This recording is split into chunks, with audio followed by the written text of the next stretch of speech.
just couldn't quite navigate basic social situations. Hmm. Think of that brilliant but, utterly clueless student Robert Barron described in his psych text top grades, but zero people skills. Yeah.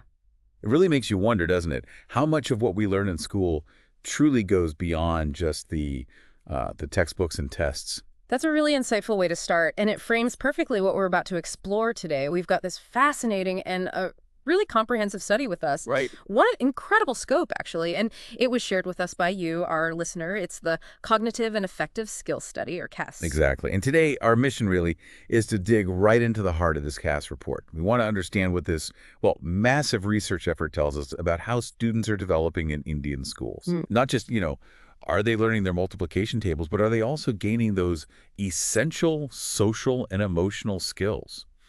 The ones that are so vital for, navigating life successfully. Absolutely. And what's particularly interesting is the sheer range of schools this study looked at. It truly is comprehensive. I mean, the researchers went into government schools across Andhra Pradesh, Jharkhand, and Rajasthan. So that gives us a broad view of, significant part of the education system. Right, the public system. But they also included what they defined as top private schools. Think major cities like Delhi, Mumbai, Kolkata, Chennai, Bangalore. So we're getting a really diverse set of perspectives on how students are developing. And the scale of it is just mind-boggling. Over 37,000 students took part, Yeah. alongside thousands of teachers, principals, and parents, too. Plus, they developed this impressive toolkit, like 84 different assessment methods, 84 tools. and translated into multiple languages. They really went all in to try and understand all these different facets of student growth. They absolutely did. And underpinning this entire effort was the CAS-S model, which offers a really holistic perspective, actually. Okay. It suggests that social emotional skills, positive attitudes, academic knowledge, and importantly, a supportive school climate, they aren't isolated parts of a student's life. Right. They're deeply interwoven, and they all contribute to their overall development, their success in school, and just their general well-being. It's a refreshing way to look at education, I think, acknowledging all its interconnected layers. All right, so let's dive into the specifics then, starting with social and emotional learning, or SEL. What were some of the key things the study revealed in this really crucial area? Well, one of the most striking findings, maybe, was a generally low level of acquisition of these key social emotional skills, pretty much across the board. Really, across the board. Yeah, and this wasn't just limited to government schools. A significant number of students in the private schools also showed, lower levels of these skills. We're talking about fundamental abilities here, like understanding their own emotions, understanding the feelings of others, Yeah. being able to accurately recognize and name different emotions, categorize them properly, and even just being able to put into words what a feeling feels like. Those sound really basic. They are. And skills related to managing their own emotions and behavior, and perhaps most concerningly, their relationship skills with peers, with adults, those also showed relatively low levels of development overall. That sounds like a pretty significant gap in some really foundational life skills. But you mentioned there were some interesting nuances between the government and private school students. This sounds like it could be really telling. It is, yeah. There's a really intriguing difference in how these deficits sort of appeared. Students in government schools, they often had more difficulty recognizing and labeling specific emotions, telling the difference between feeling frustrated versus feeling angry, maybe. Yep. However, they were generally better at understanding the overall emotional tone of a situation. They could usually tell if something felt generally good or bad, happy or unpleasant, kind of a gut-level understanding of affect. So they might not pinpoint anxiety, let's say, but they'd know the situation feels stressful or just bad. Precisely, yeah. Now, when you look at the students in the private schools, the pattern was often reversed. Oh, interesting. They tended to be better at recognizing and naming specific emotions they might readily identify, disgust, or surprise. But, and this is the interesting part, they sometimes struggled to connect that specific label with the broader feeling associated with it. So they could name disgust, but maybe not fully grasp that it inherently feels bad or unpleasant. It's a really interesting disconnect. It almost suggests a more surface level understanding. That's a very astute observation. Yeah, the study actually used some vivid examples to illustrate this. Like, imagine someone finds a fly in their food. Yeah, heck yeah. Government school students were more likely to just say the person would feel bad, while private school students might correctly label the feeling as disgust, but a smaller percentage would explicitly connect that to the overall negative feeling. Huh. And similarly, with the smell of a dead animal, private school students were better at saying the emotion was disgusted, but fewer might articulate that the general feeling was bad or unpleasant. Right. It does raise the question, doesn't it? Whether their understanding of emotions is sometimes more focused on the label than on the actual felt experience and its, broader implications. That's a really important distinction with potentially big implications. Yeah. And you also mentioned that relationship skills were particularly weak across the board. Yes, that was a really consistent finding across all school types, all the grade levels they assessed. Relationship skills, things like cooperation, showing empathy, resolving conflicts constructively seem to be the weakest area of social emotional development for students overall. This all has me thinking about how these social emotional skills might connect to, well, what they're learning in the classroom. The study looked at that link, right? Absolutely. And the findings there were quite significant. They discovered a clear positive relationship between students' social emotional skills and their academic performance, specifically in language and maths. Okay, so there's a definite link. A very definite link. In fact, their analysis indicated that SEL skills accounted for about 16% of the variation in students' academic scores. 16%. Yeah, that's a substantial influence. It really highlights that these aren't just, supplementary skills. They're actually quite integral to academic success. 16%. That really underscores that social and emotional development isn't just some side project. It's actually woven into their ability to learn. Exactly. What about other connections they investigated, like the relationship between understanding feelings and things like peer abuse? Oh, that was another fascinating area they explored.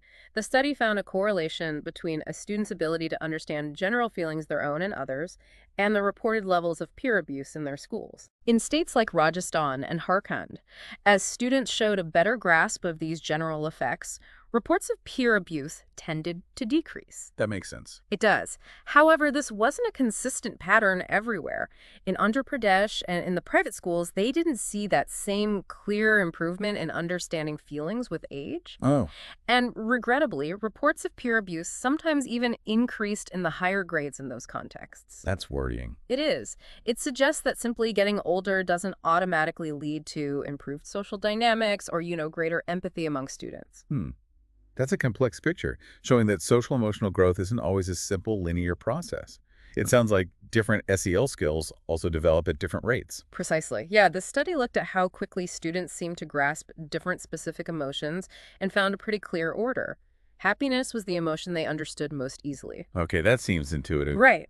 While surprise was the most challenging, the general order of acquisition seemed to be happiness, then sadness, then anger, fear, disgust, and finally surprise. Interesting. This kind of information could be really valuable for educators, thinking about how to introduce and discuss emotions at different developmental stages.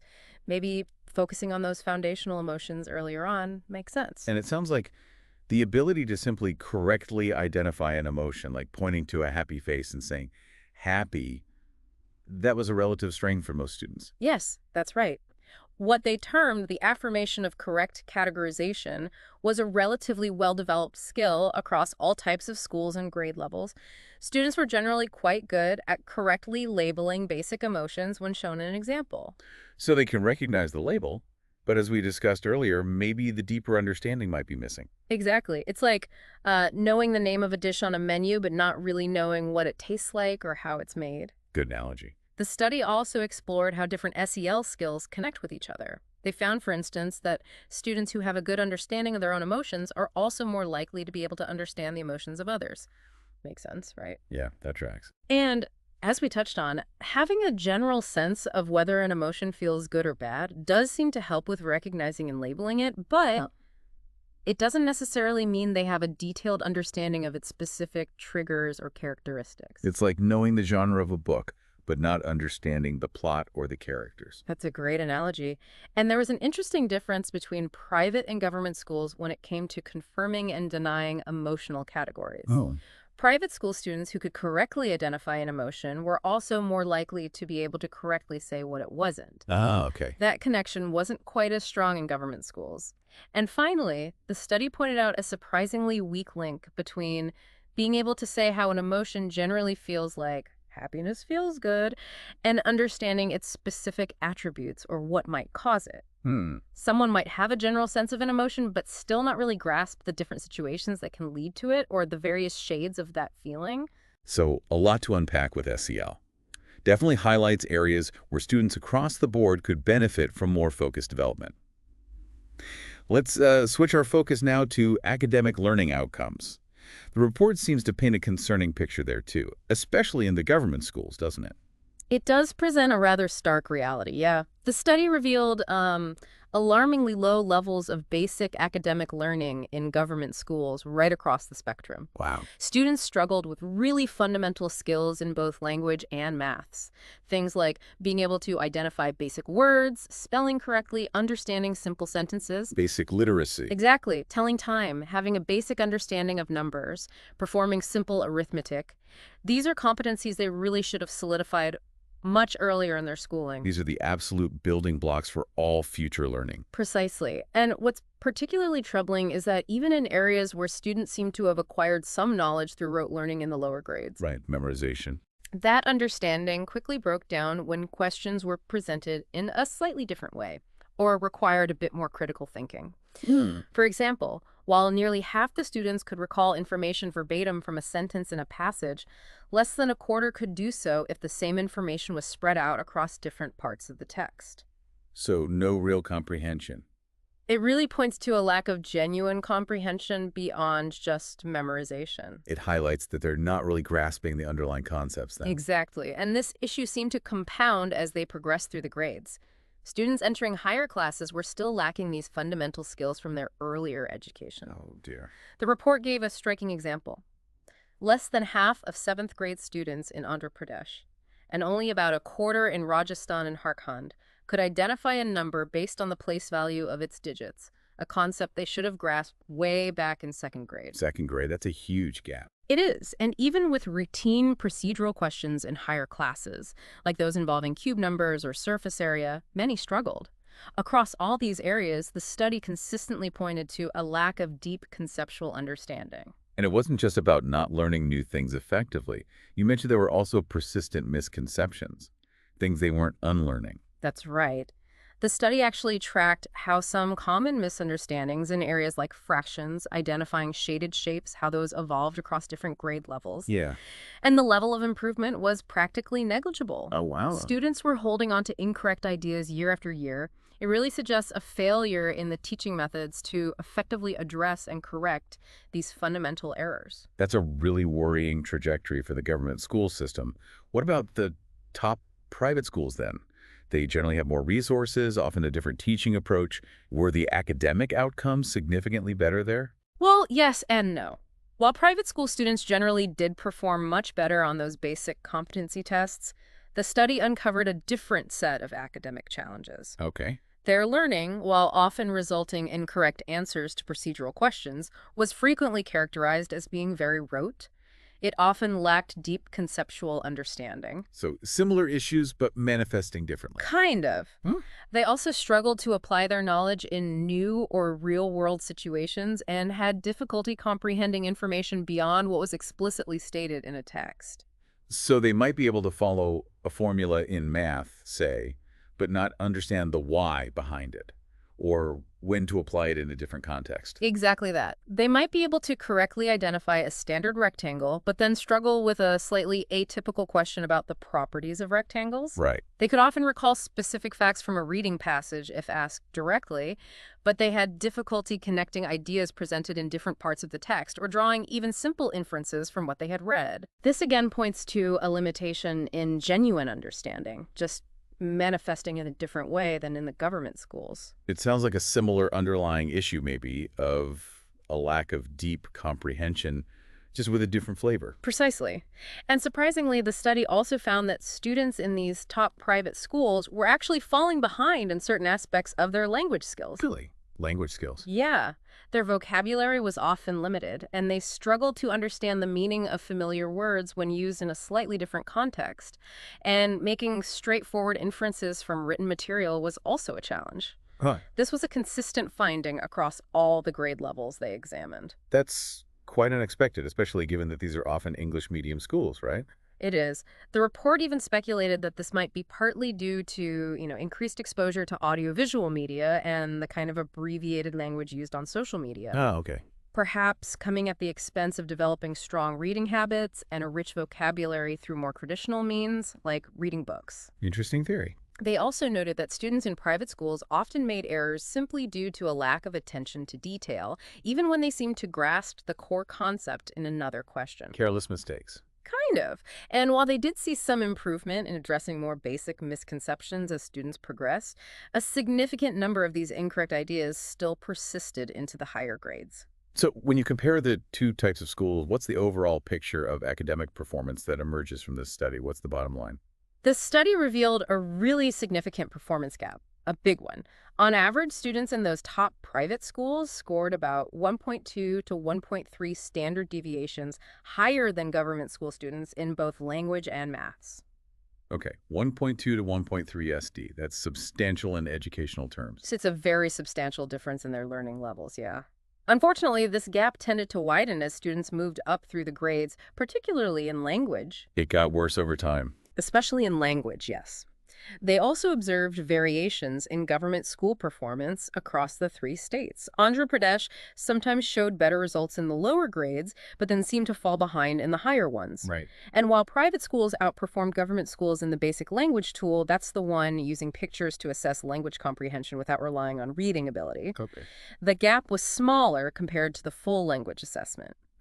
Government school students seem to have particular difficulty with following oral instructions and understanding questions that involved the concept of when. Interesting specific weaknesses there. And did the study also look at how factors like gender or socioeconomic background played a role in these academic outcomes? Yes, they did examine those aspects as well. In Jharkhand government schools, for instance, boys in some grade levels performed better in maths. Okay. While in private schools, girls sometimes outperformed boys in language and boys sometimes outperformed girls in maths. So, some variation there. They also found that students from scheduled tribes often showed lower performance in certain subjects and states, and scheduled caste students in one instance, though the magnitude of these differences was generally described as relatively small. Right. Finally, within the private school system, students attending schools affiliated with the ICSE board generally tended to score higher than those in CBSE board schools across most subjects and grade levels. Okay. That gives us a good, albeit complex, overview of the academic side of the study. But the caste study, as you said, was much broader than just test scores. It also looked at the attitudes of students, teachers, parents. What were some of the key things they found in this area? This was a really rich and insightful part of the study, yeah. When it came to self-esteem, they observed some contrasting trends between the two school types. How? In government schools, younger students tended to report lower levels of self-esteem compared to their peers in private schools. And this was often linked to feelings of not being a good child or maybe not a good friend. In private schools, it was actually the older students who reported lower self-esteem. And for them, this was more frequently associated with their perceptions of not being a good student. That's an interesting reversal as they progress through school. Quite different pressures, perhaps.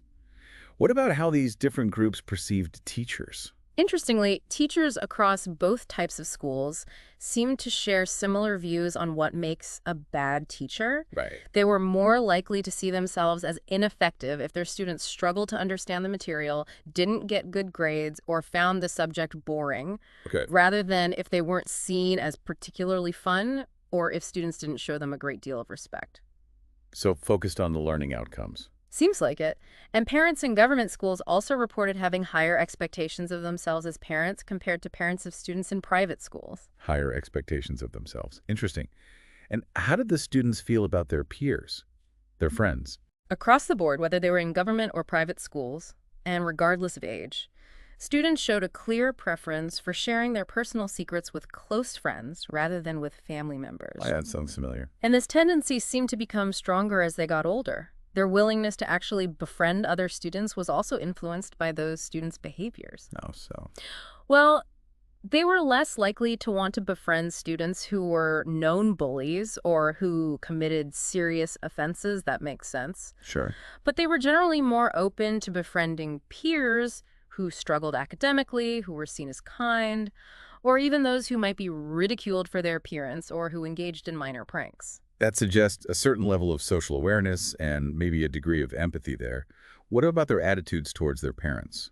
Private school students tended to be more critical, more discriminatory in their acceptance of various parental actions, while older students in government schools were generally more accepting. Yeah. Across both groups, though, there was less positive sentiment towards parents when it came to decisions about future careers, parental restrictions, whether they thought they were reasonable or unreasonable, and the use of corporal punishment. Right, those are common friction points. Definitely.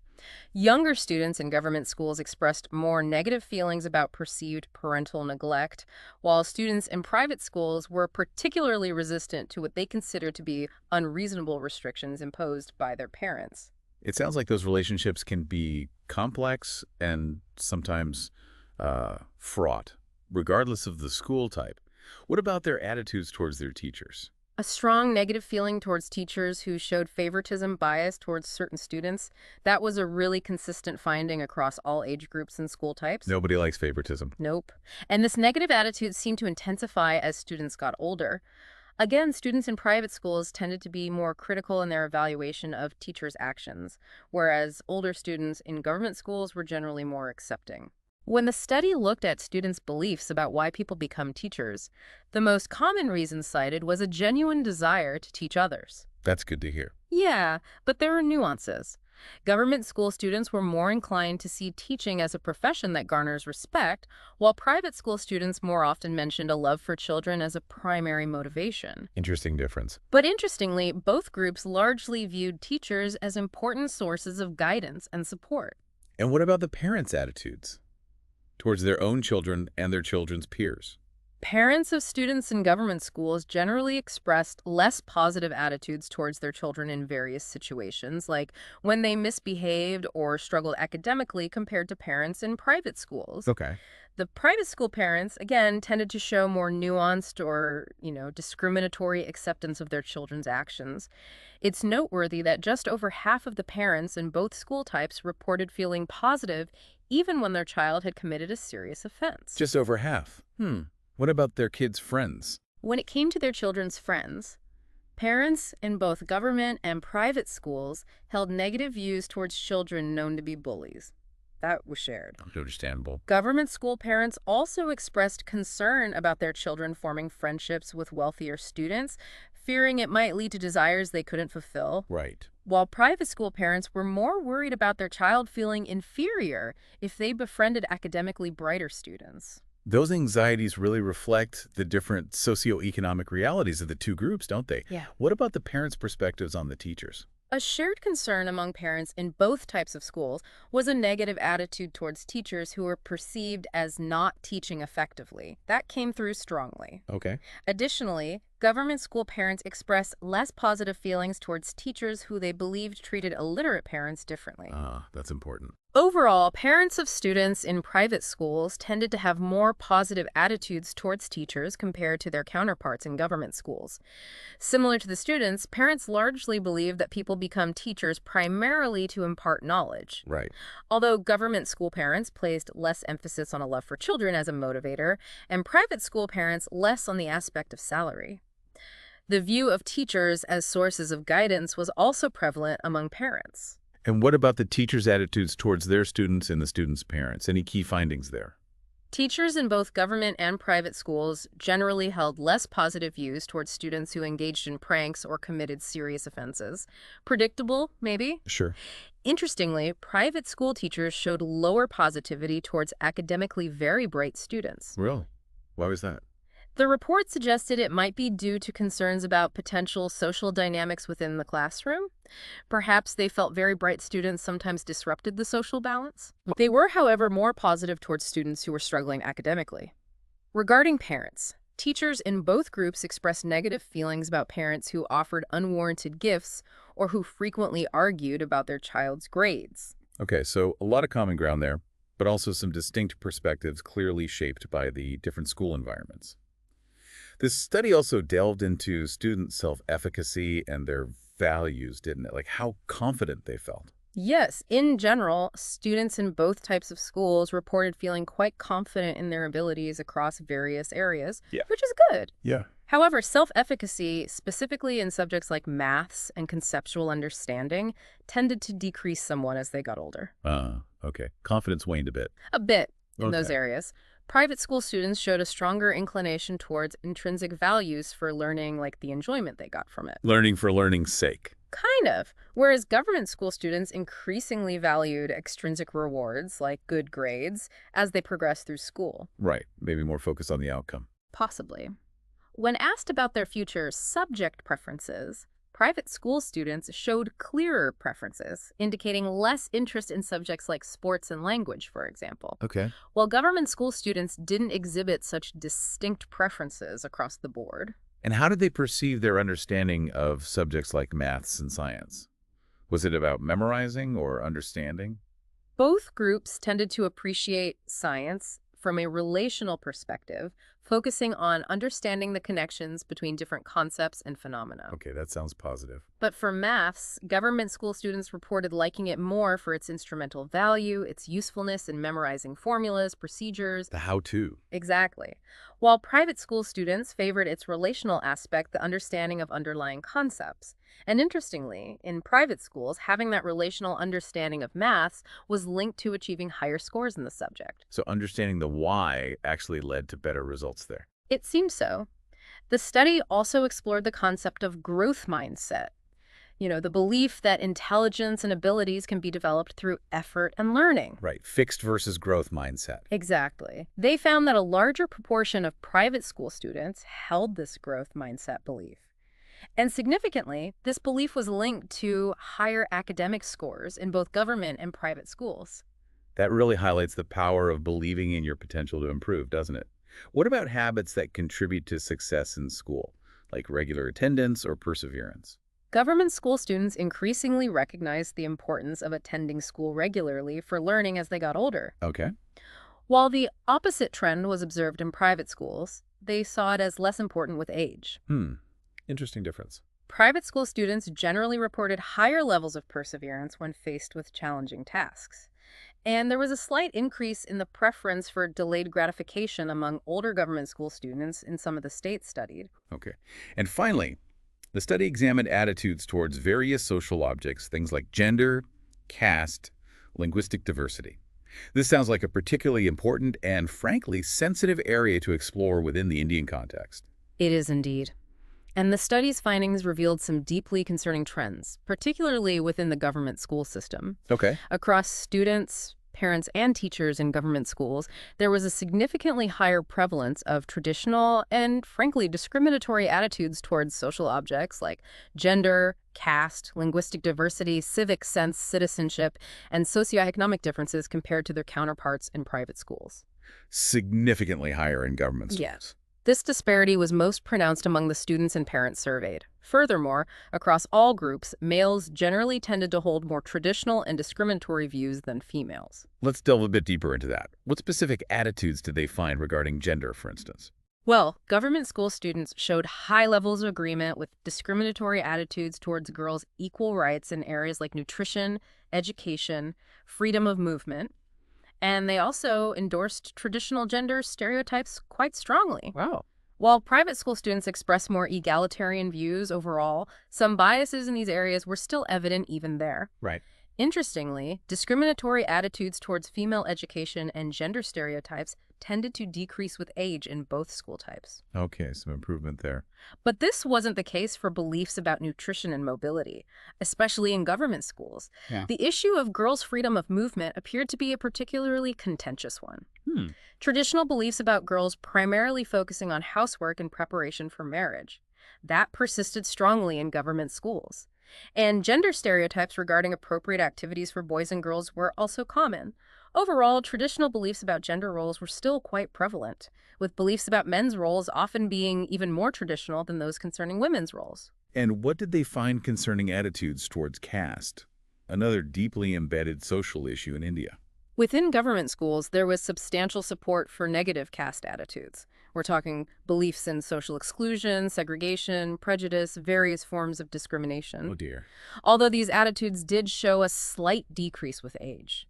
These negative views seem to be fueled by beliefs about ritual impurity, the idea that people of the same caste are inherently similar, the belief that caste characteristics are easily identifiable, and the perceived authority of parents in matters of caste. So deeply ingrained beliefs. Very much so. And importantly, parents and teachers within the government school system also frequently held these negative views. In stark contrast, the endorsement of negative caste attitudes was very low in private schools, although not entirely absent. Geographically, Andhra Pradesh generally showed the highest levels of endorsement of negative caste attitudes across all groups within the government school system. That paints a really troubling picture of deeply ingrained social biases, particularly in the government school system. What about attitudes towards linguistic diversity in a country with such a rich tapestry of languages? A lack of trust in individuals who speak different languages emerged as a significant issue in both government and private Oh, schools. okay. And this lack of trust didn't show much improvement with age.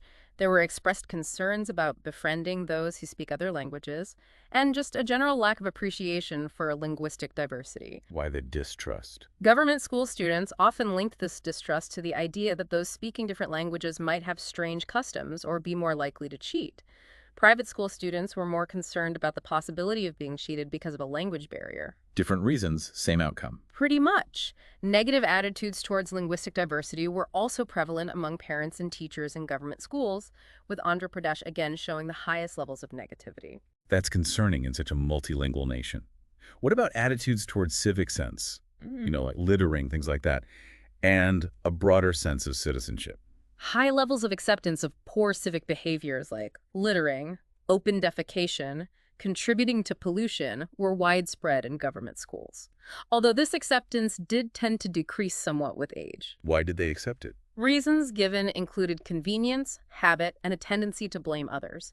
Boys were generally more likely to accept these negative civic behaviors, and parents and teachers in government schools also showed a degree of acceptance. And citizenship, national symbols. Regarding citizenship, negative attitudes towards national schemes, the national anthem, historical monuments, these were prevalent in both types of schools, decreasing with age but less so in private schools. Negative attitudes, like disrespect. Yeah. Reasons cited included the perception that hard work goes unrewarded, a lack of consequences for disrespectful behavior, and even the idea that defacing monuments was fun. That's what some reported. Boys were, again, more negative in their attitudes, and significant negative attitudes were found among government school parents, often stemming from feelings of apathy or the belief that these were solely the responsibility of the government. There also seemed to be a general lack of awareness about the importance of respecting national symbols. These attitudes towards fundamental social and civic values are quite disheartening, and it sounds like these biases might even be influencing how teachers perceive and interact with their students. You mentioned the Pygmalion effect. Yes, absolutely. The study found that a significant percentage of teachers in government schools, particularly in Andhra Pradesh, held differential expectations for their students based on factors like their caste, gender, or economic status. So they expected less from certain groups. They seem to believe that these factors inherently influence their learning capabilities. This is a manifestation of that concerning Pygmalion effect, where teachers' preconceived notions about students can unintentionally, shape those students' performance. A self-fulfilling prophecy, almost. That's deeply problematic. Okay, finally, let's turn our attention to the school climate itself. The study looked at the overall environment, how it was perceived by students, teachers, principals. What were the key insights in this area? The study found a clear and positive correlation between a better overall school climate in government schools and higher academic learning outcomes, particularly in language and maths. Okay, so a better environment leads to better learning. Makes sense. Yeah. Factors like the general atmosphere, the quality of relationships within the school community, the overall learning environment all seem to contribute to better student performance. They also found a link between student attentiveness, measured through a specific survey question, a positive perception of the school climate, and better academic results. Right. Unfortunately, they also observed significant levels of inattentiveness among government students, teachers, and principals, although it did tend to decrease with age in students. And how did students feel about the climate compared to staff? Interestingly, students generally held less positive views about the school climate compared to their teachers and principals. Among the government schools, those in Andhra Pradesh were perceived as having a better overall climate than the others. And what about the sense of safety and overall positivity within these government schools? This seems crucial. This was a particularly concerning area of the findings, yes. The study reported that 1 in every 2 students in government schools had experienced physical and verbal abuse. One, two. Yes, from their peers or even from teachers. Some students also reported instances of differentiated treatment based on factors like gender or caste. Alarmingly, younger students reported feeling less safe and were more likely to express a desire to study elsewhere. Oh, no. And a significant proportion of teachers and principals also indicated a wish to work in a different school. Experiencing abuse was strongly linked to wanting to leave the school and, importantly, to lower academic achievement. Of course it would be. Furthermore, many students reported a lack of clear rules and procedures for addressing and preventing abuse within their schools. Issues related to inadequate infrastructure and resources overcrowding, lack of playgrounds, libraries were also highlighted as major concerns impacting the school climate. So safety and resources both lacking. In many cases, yes. The report did note some positive aspects, however. Most students agreed that their teachers provided mentorship and showed them appreciation. So it wasn't all negative. Okay, some positives. But that sounds like a very mixed and challenging environment for many students and educators in government schools. What about the school climate in the top private schools, the ones which often boast significantly better resources? Well, similar to the government schools, they found a positive link between a more positive school climate, student attentiveness, and academic learning. They also observed significant levels of student inattention, particularly in the lower grades. And again, students tended to have a less positive perception of the school climate compared to their teachers and principals. Okay, similar patterns there.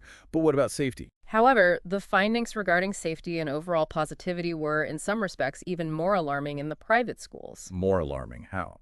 They reported a very high incidence, 70%. 70% of students experiencing some form of abuse from their schoolmates and/or teachers. 70%? That's shocking. It is.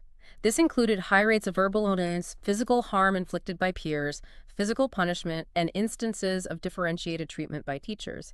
Interestingly, boys reported experiencing more abuse from teachers than girls did in these schools. Aw. A notable proportion of students expressed a desire to leave their current school, reported a lack of trustworthy relationships within the school environment, and didn't feel that their absence would even be noticed by others. That's heartbreaking. Furthermore, students who reported an inability to share their problems were also more likely to report experiencing abuse. That connection makes sense. It sounds incredibly isolating. It does. They also found issues related to order and discipline within these private schools. High reports of students damaging school property, being excessively noisy, problems with irregular attendance, lateness, and even substance use among students. So not just abuse, but discipline issues too. Yes. Principals also acknowledged significant issues with property damage and noise levels. Teacher tardiness and substance use were also reported, although to a lesser extent. Similar to the government schools, the report highlighted red flags like principals holding a fixed mindset about leadership and abilities. Right, we talked about that. A lack of financial empowerment for principals, teachers having to spend their own money on resources, a desire among teachers to leave, and feeling inadequately prepared to adapt their teaching. Many principals expressed a belief that leadership qualities are innate, that teachers and students couldn't significantly improve. That fixed mindset again. And teachers, in turn, voiced concerns about a lack of adequate training for special needs, not being consulted on budgets or policies, the financial burden of buying their own materials, wanting to leave, and feeling unable to adapt their teaching effectively. So, despite the significant differences in resources, it seems both types of schools are grappling with really substantial challenges in creating a truly positive, safe, and supportive learning environment for their students. That's a crucial point, I think. While the specific nature of the challenges might differ, basic infrastructure in government schools versus perhaps more complex interpersonal dynamics and a lack of safety and belonging in some private schools, the fundamental issue of not consistently fostering a conducive and nurturing learning environment seems present across both sectors. Well, this has truly been a deep and, at times, quite sobering dive into the findings of the CASA study.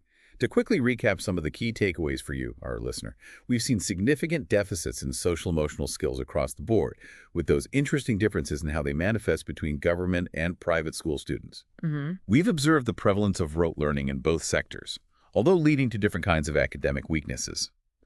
The study highlighted concerning levels of negative and discriminatory attitudes toward various social groups, particularly within government schools. Right. And perhaps most alarmingly, those surprisingly high rates of reported abuse and a lack of a positive school climate, especially in private schools, despite their often superior resources. Exactly. And we hope this deep dive has provided you, our listener, with a comprehensive yet digestible understanding of these vital findings. There were certainly some aha moments, weren't there? Like the contrasting nature of the SEL skill deficits and those unexpected language limitations found in private schools. That's right. This study really underscores the multifaceted nature of student development and the significant complexities that exist within the Indian education system today. So, as we bring this deep dive to a close, here's a final thought for you to consider. Given these detailed findings, what do you believe are the absolute most critical areas that demand immediate and focused attention to ensure that students not only achieve academic success, but also develop into well-rounded, responsible, and empathetic individuals prepared to navigate an increasingly complex world? Hmm. And what specific roles do you think parents, teachers, and policymakers should each play in addressing these really significant and multifaceted issues? Something to mull over.